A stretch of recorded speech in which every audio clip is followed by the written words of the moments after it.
के पटिया हिलाया राजऊ सासू जे चोरी चोरी जाए तू बजरिया सासू के चोरी चोरी जाया तू बजरिया हमरे माथवई कटी कुली लिया राजऊ हमरे माथवई कटी कुली लिया राजऊ केतनऊ मनाई नहीं मान राजऊ केतनऊ मनाई नहीं मान राजऊ हमरे खटिया के पटिया हिलाया राजऊ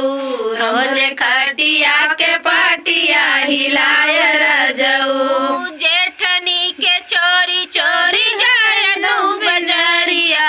जेठनी के चोरी चोरी जाए तू बजरिया हमरे कान है झुलवा लिया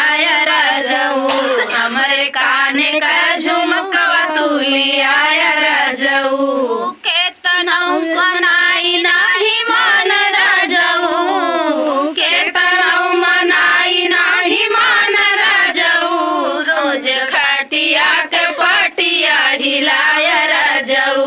रोज खटिया के पटिया हिलाया राजऊ नदी के चोरी चोरी जाए बहु बजरिया नदी के चोरी चोरी जाया तू बजरिया हमरे हाथवई के कंगना ले आया राजऊ हमरे हाथवई के कंगना ले आया राजऊ रोज खटिया के पटिया हिलाया राजऊ रोज खटिया के पटिया हिलाया राजऊ केतनऊ मनाई नाही मान राजऊ केतनऊ मनाई नाही मान राजऊ रोज खटिया के पटिया हिलाया राजऊ